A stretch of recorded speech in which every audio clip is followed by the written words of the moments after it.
In an unexpected twist of history, a small nation on the other side of the world, known for its totalitarian and hermetic regime, issued a threat that left many perplexed.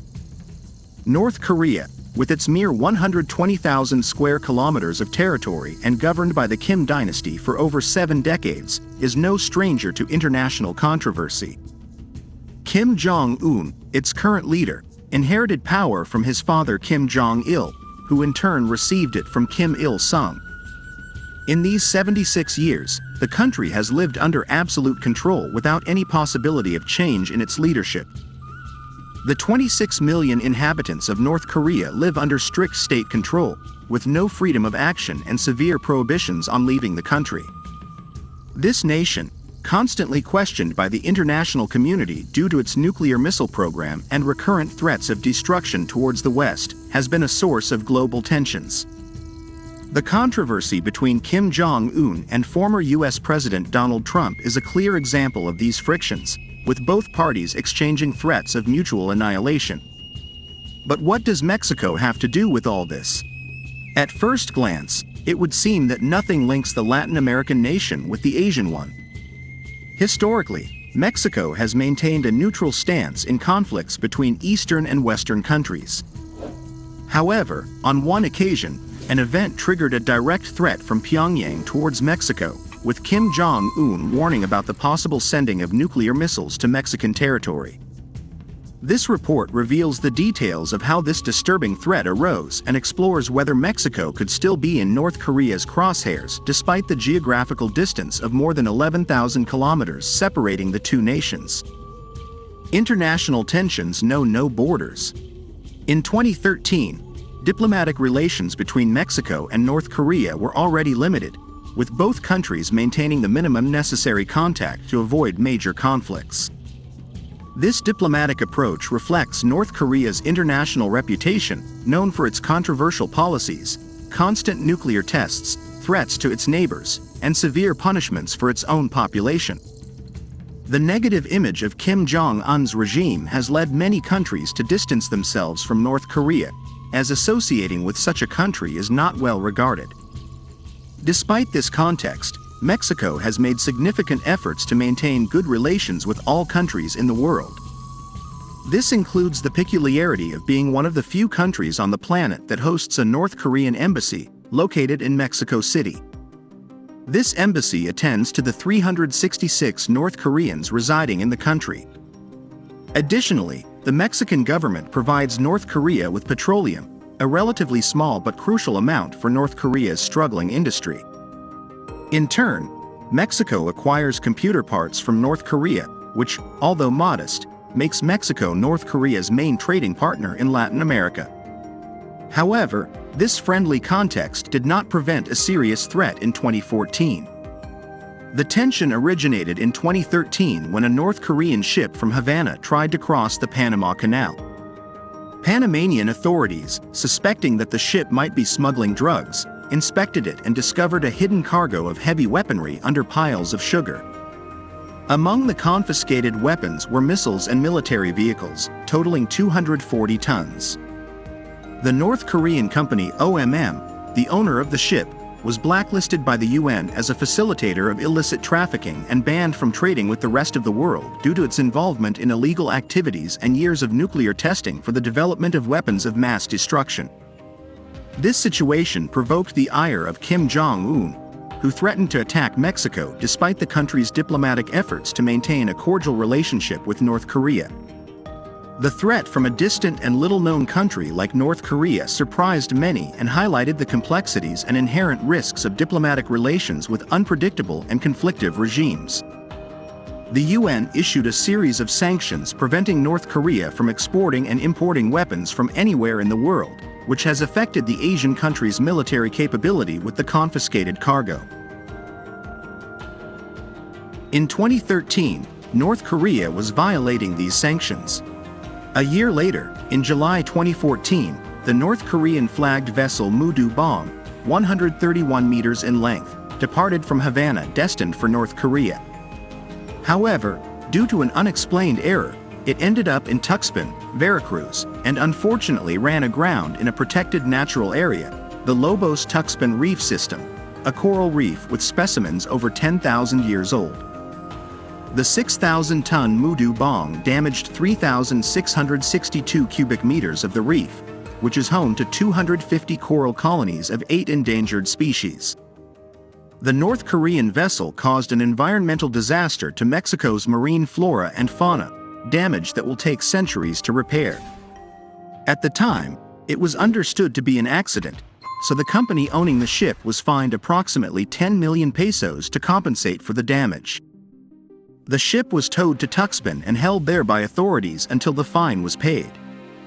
The 33 North Korean crew members waited on board until the payment was made and they could continue their journey. When the accident occurred, the United Nations Security Council notified the Mexican government that there were indications the stranded vessel belonged to OMM, the company blacklisted for the previous year's incident. A group of UN experts visited from September 17 to 19, 2014, to inspect the Mu Du Bong. During the thorough inspection, they confirmed the ship was not carrying any dangerous or illegal cargo but that it did belong to OMM, thus it had to be seized by Mexican authorities. For North Korea, the ship was merely a legitimate commercial vessel, and its detention by Mexico was a flagrant violation of its sovereignty. North Korea's representative to the UN expressed displeasure, arguing that the measure was an unjustified provocation that exacerbated diplomatic tensions. This situation added another layer of complexity to the already tense relations between the two countries, highlighting the difficulties of maintaining a diplomatic balance with such a controversial regime as North Korea's. Park Kil-yeon, North Korea's representative, declared that the Mu Du Bong was a completely peaceful vessel operated under the direction of his country's Ministry of Transport. According to him, the detention of the ship constituted a flagrant violation of North Korea's dignity and sovereignty. He also demanded that the Mexican government release the crew members who he claimed were there against their will. In response, Mexico stated that the 33 North Korean crew members were not detained and had freedom of movement, as they had not committed any crimes. They would be repatriated with the assistance of the North Korean embassy. On December 3, 2014, North Korea paid 10 million pesos to the Mexican government, hoping for the release of its ship, valued at over $60 million. However, the UN instructed Mexico that this was not possible, as the vessel had attempted to evade international sanctions, and thus the ship would be permanently seized. This situation provoked North Korea's ire. Park Kil-yeon stated that his country, facing numerous hardships, could not afford to lose such a valuable ship.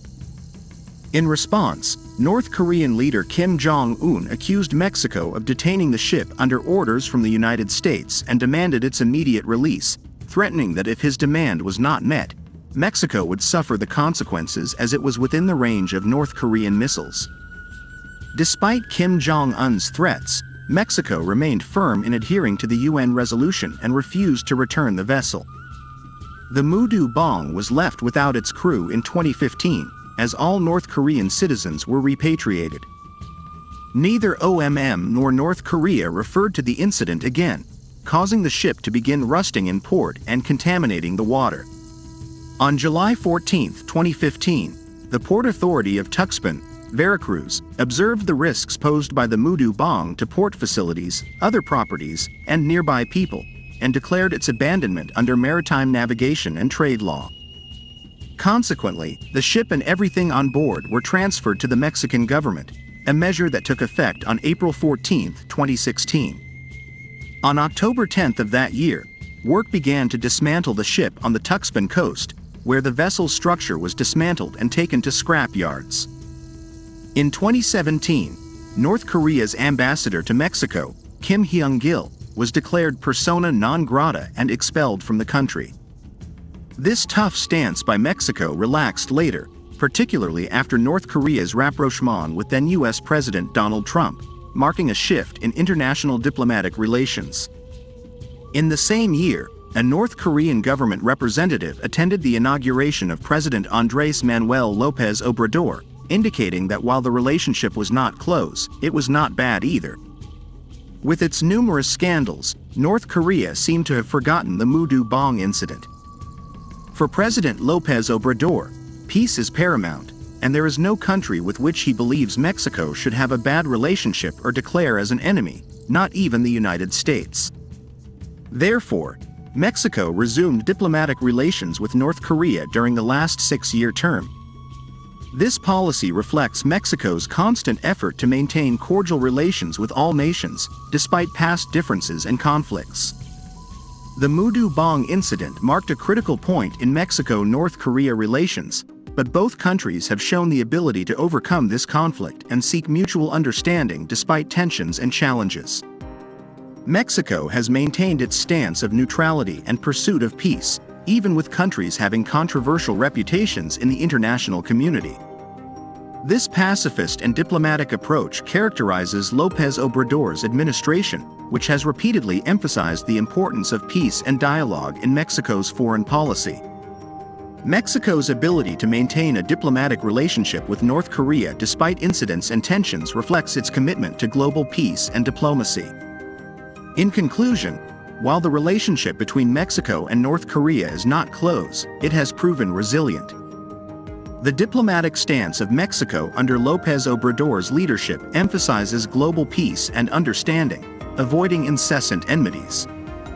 Whether maintaining these relations is good or bad for the country is open to debate, and we welcome your opinions in the comments. Don't forget to subscribe and activate the bell to stay updated on our new content. Remember, never underestimate the power of your voice and participation. Let's keep working together for a country where justice and integrity are fundamental pillars of our society. Until next time, may truth and justice always prevail.